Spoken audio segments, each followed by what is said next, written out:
నాన్న ఎవరా చెప్పి కొట్టండి నాన్న. నాన్న మిమ్మల్ని చెప్పి కొట్టండి నాన్న. అప్పుడే మర్చిపోయావా? రాక్షసుడా, ఆ కానిస్టేబుల్ ని కొట్టరాని చోటు కొట్టావు.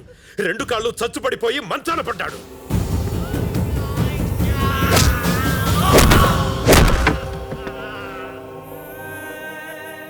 నాన్న కష్టాలు పడుతోంది ఆ కుటుంబం.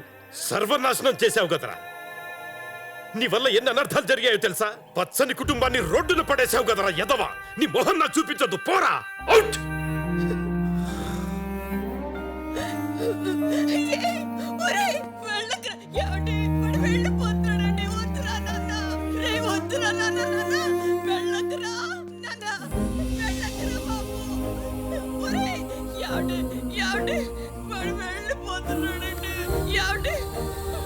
ఇంట్లోంచి పొమ్మన్నందుకు